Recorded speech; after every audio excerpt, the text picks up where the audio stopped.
पक्षियों का राजा। एक बार जंगल में सभी पक्षी इकट्ठा हुए और फैसला किया कि उन पक्षियों के बीच एक राजा होना चाहिए। लेकिन पक्षियों का राजा कौन बनेगा? तब मैना को एक विचार आया। उसने सुझाव दिया, हम सभी पक्षियों के बीच एक प्रतियोगिता रखें और जो सबसे ऊंची उड़ान भरता है उसे सभी पक्षियों के राजा माना जाएगा।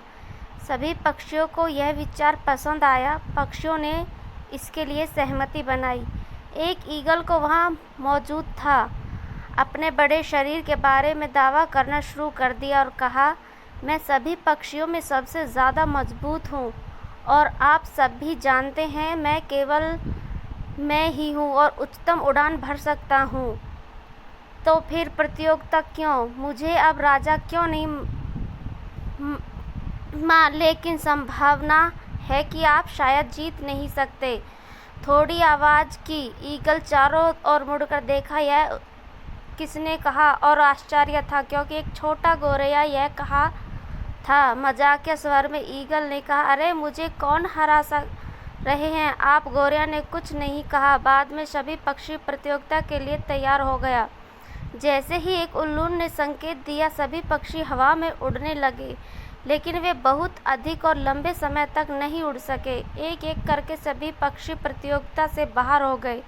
केवल ईगल ऊंचाई में उड़ रहा था, हमेशा की तरह। फिर ईगल ने नीचे देखा कि सभी पक्षियों ने हार मान ली है। उन्होंने कहा, मैं पहले ही कहा था, केवल मैं ही हूँ सबसे ऊंची उड़ान भर सकता है। अब आप सभी सहमत हैं कि मैं पक्षियों का राजा हूँ। ईगल को पता नहीं था कि नन्हा गौरैया उनकी पंखों के नीचे उड़ रहा है। जिस क्षण उसने रुका, नन्हा गौरैया बाहर निकल आया। वह ईगल के सिर के ठीक ऊपर उड़ गया और चिल्लाया, नहीं नहीं मिस्टर ईगल भाई, मैं सभी पक्षियों का राजा हूँ। देखो, मैं तुमसे ज़्यादा ऊंचाई पर हूँ।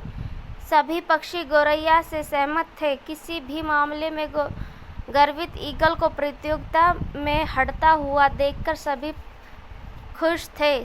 फिर सभी पक्षियों ने ईगल को अपना